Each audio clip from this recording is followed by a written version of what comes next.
On. Hello everyone, Diane Gordon, London Living Real Estate, your real estate professional.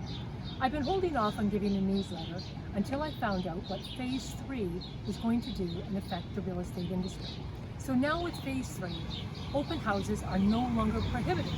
So my suggestion, open houses, is that we have vacant properties.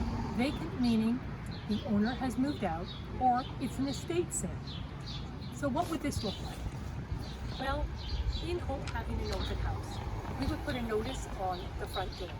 And the notice would state that there would be no more than 2 people in at a time, and they must be adults. And a COVID declaration must be signed.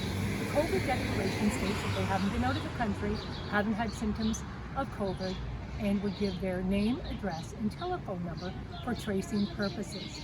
Masks must be worn, and the public would sanitize the minute they came in the property. And the potential buyer would not touch anything. The agent would open everything for them as they go through.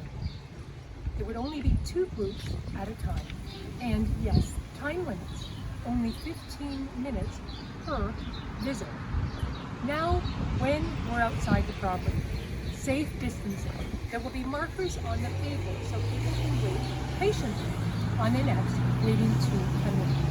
So following the open house, the real estate agent would sanitize or wipe down any surfaces to keep the environment clean.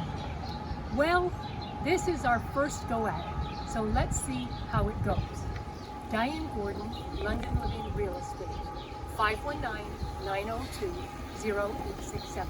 Or shoot me an email, dg@llre.ca. Stay cool.